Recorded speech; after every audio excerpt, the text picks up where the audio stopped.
Bonjour à tous, on se retrouve pour l'épisode numéro 4 du journal de géographe. Aujourd'hui je suis en direct de Saint-Étienne où je passe le week-end. Donc voilà, je n'ai pas de micro, je m'excuse d'avance pour le son, j'espère que tout ça vous plaira. Allez, c'est parti. C'est parti.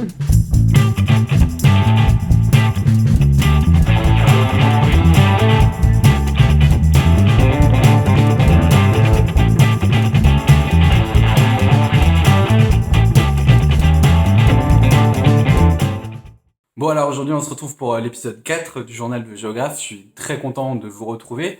On va aborder plusieurs sujets, notamment nouvelles technologies, géographie, transport, enfin un peu comme d'habitude pour ceux qui commencent à connaître le format. Si ça vous plaît, n'hésitez pas à partager autour de vous. Si vous ne me connaissez pas, n'hésitez pas à vous abonner juste ici et à activer la cloche de notification pour louper aucune de mes prochaines vidéos. Voilà, on va directement commencer avec les nouvelles technologies. Bon visite. Et la première actu nouvelle technologie que j'ai choisi de vous parler cette semaine, ça concerne l'annonce des nouveaux iPhones. Les iPhone 11, 11 Pro et 11 Pro Max. Ils vont de 809 € à 1659 € selon les modèles et selon les stockages. Donc l'iPhone 11 c'est le successeur de l'iPhone XR et l'iPhone 11 Pro et 11 Pro Max, c'est respectivement la succession des iPhone 16 et 16 Max. Donc ce qu'on peut retrouver sur les modèles Pro notamment, c'est un triple capteur avec un ultra grand angle, un zoom x2 et il y a aussi un mode Mi qui a été ajouté. Sur les iPhone 11 tout court, on retrouve un ultra grand angle et un appareil photo normal. Voilà, on a aussi le processeur A13 qui est le plus puissant processeur du marché. Donc voilà, Apple a vraiment fait un gros boulot. Ils ont baissé leur prix sur l'entrée de gamme et ça c'est plutôt cool. D'ailleurs, si vous voulez savoir un peu plus sur les prix et notamment sur la différence de prix entre Europe et France, je vous laisse aller voir ma vidéo juste là ou là, je sais pas. Voilà. Bon, comme vous le voyez dans cette vidéo, je change beaucoup de lieu. La deuxième actu dont je voulais vous parler cette semaine, c'est par rapport à la 5G qui va arriver du coup en France au premier trimestre 2020. C'est ce qu'a annoncé Stéphane Richard, le PDG d'Orange. Et du coup, la 5G, ça va améliorer pas mal de choses. Alors déjà, ça va nous permettre d'avoir un débit encore plus élevé que la 4G, mais bon, c'est pas forcément l'amélioration qu'on attend plus parce que la 4G, ça va déjà quand même assez vite.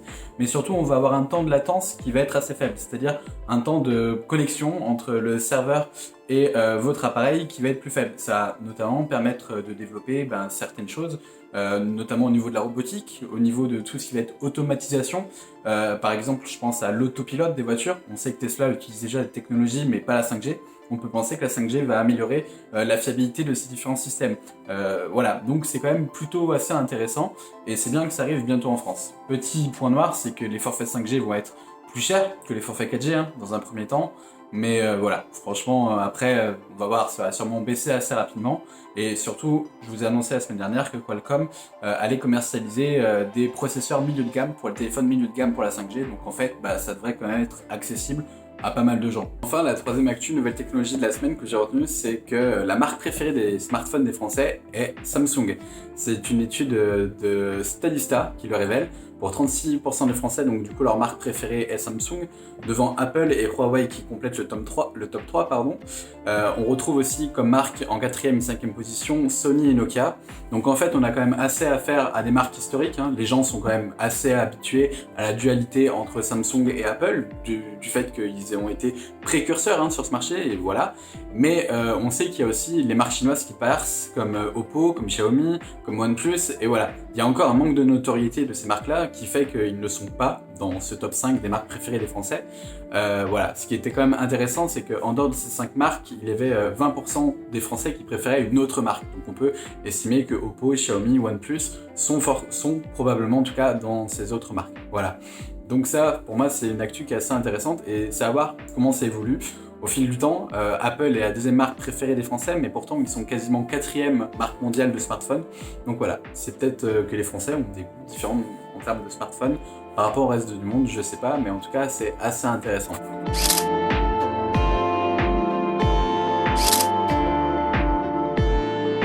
Je suis dans un super Airbnb, voilà, je vous laisse voir ça. Franchement, des fois, on peut trouver des petites merveilles dans des villes secondaires. Pour 40 € la nuit, il n'y a absolument rien à dire. Franchement, c'est le top. La salle de bain qui va bien.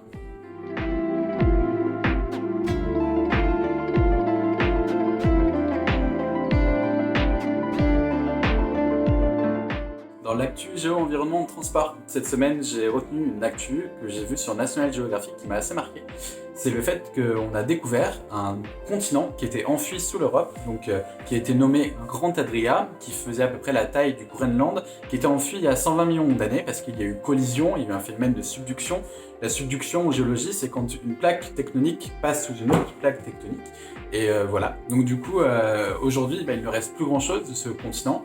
Enfin, on peut encore retrouver quelques petites parties, notamment au niveau de la botte italienne ou dans la région d'Istria en Croatie. Si vous voulez en savoir plus, je vous mets le lien de National Geographic directement en dessous dans la description. Mais j'ai trouvé cette actu plutôt sympa parce que voilà, du coup, c'est bien aussi de savoir que des fois, la Terre évolue, que les plaques bougent, tout ça. Et voilà, Grand Adria, comme c'est appelé, aurait pu faire partie de notre monde, mais malheureusement, elle est enfuie sous l'Europe. L'actu transport que j'ai retenu de la semaine, c'est la grève des agents de la RATP. Une grève qui était vraiment très importante, c'était un vrai capharnaüm à Paris, avec plusieurs lignes de métro interrompues. Il y avait que la ligne 1 et 14 qui sont automatisées, qui fonctionnaient à plein régime, à plein temps. Certaines lignes n'étaient ouvertes que partiellement. Si les grèves des agents de la RATP n'est pas quelque chose de rare en soi, une grève de cette ampleur, elle, est beaucoup moins commune. En tout cas, c'est rare que ça arrive comme ça.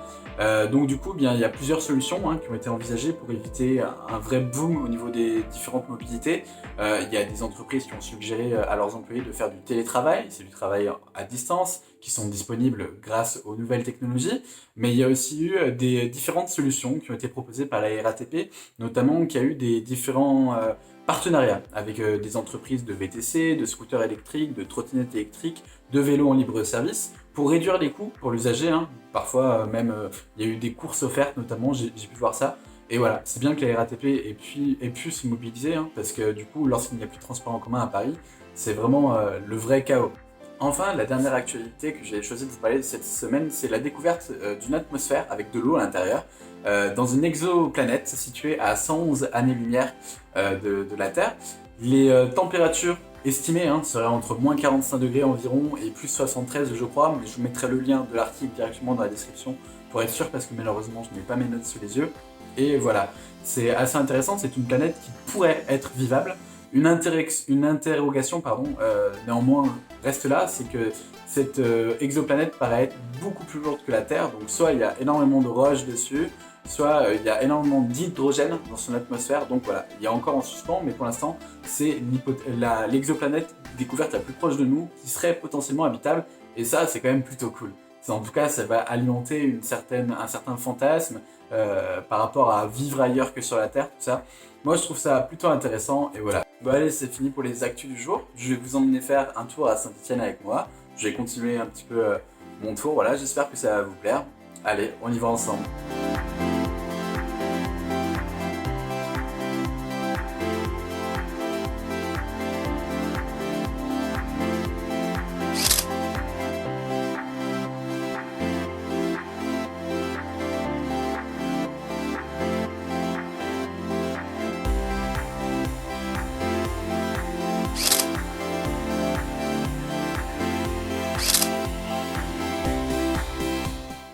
Bon du coup je vous avais dit que je vous ferais découvrir Saint-Étienne, mais malheureusement je n'ai eu le temps que d'aller au musée de la mine, il faut monter la vidéo, il faut qu'elle sorte demain matin, j'ai pas une connexion internet de folie, donc voilà. En tout cas je vous remercie d'avoir regardé cette vidéo jusqu'au bout. Si ça vous a plu, n'oubliez pas de mettre le pouce bleu comme ça, qui fait toujours plaisir. Si vous avez des choses à me dire sur Saint-Étienne ou sur l'actu ou plein d'autres choses, n'hésitez pas à me laisser un commentaire juste en dessous, c'est toujours constructif et ça fait toujours plaisir. Si vous n'êtes pas encore abonné à ma chaîne, abonnez-vous juste là ou là, parce que vous pourrez découvrir la semaine prochaine le reste de mon périple de Saint-Étienne. Et puis voilà, merci d'avoir regardé jusqu'au bout. On se dit à très bientôt pour de nouvelles vidéos. Ciao!